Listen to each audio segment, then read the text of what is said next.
okay. He was fine. You know, he was seeing a doctor in Anambra. I didn't trust it. I didn't want it. He's a US citizen. Come and get the proper medical treatment, but he refused and I could not force him. So when that happened, I just let him and his family basically plan out his care, but I was always on top to make sure my dad was okay.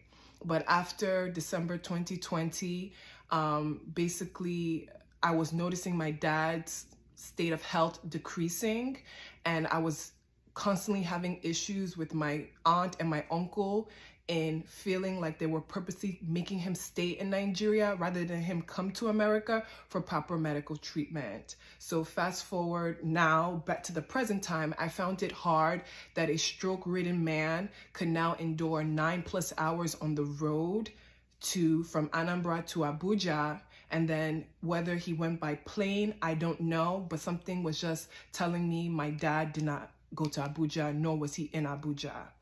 So when the police now realized that it was a welfare check that I was making on behalf of my dad, they told me that I'm obviously allowed into my father's compound and that, you know, I should, you know, go into my father's compound and be rest assured that nothing would happen to me.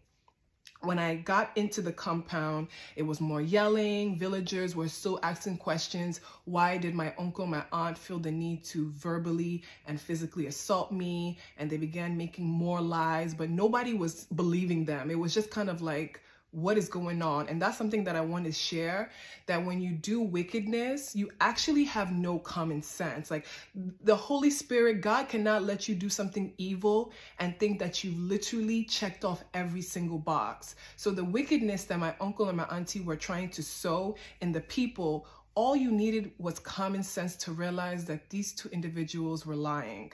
Eventually, it started to get really late at night, and people were kind of like getting restless because there wasn't really any new developments.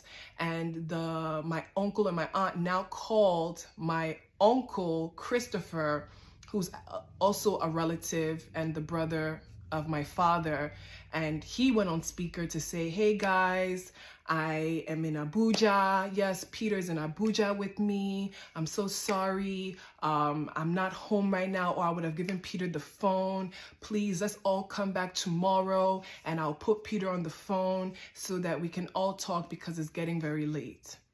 When the villagers heard that, when some of the people heard that, they said, okay, Peter's in Abuja.